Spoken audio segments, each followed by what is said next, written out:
Lavitra an'izay ihany sika nanamafy ry zareo teo anivon'ny JPM ny jery spaika ao an'i Madagasikara anisan'ny angatahan'izy ireo raha ny fanazavany ilay antsoina hoe amnistie fiscale ny akon'izay. Loi de finances rectificative io efa nany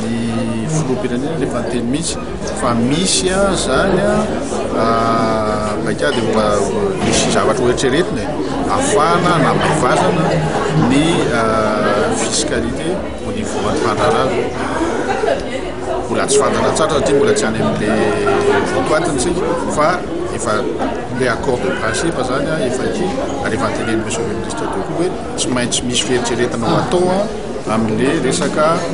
soulagement fiscal moa zany na hoe amnistie fiscale na exonération tsy mbola tsy fantatra tsara hoana ny ndraiky le nefa mazava tsara atao anatin'ity stratégie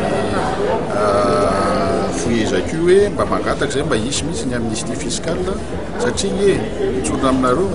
fa ny orinasa zay mbola mitsangana amin'izao fotoana zao tena nanatrika ny mafy mihitsy nandritra zay fotoana sy tapazay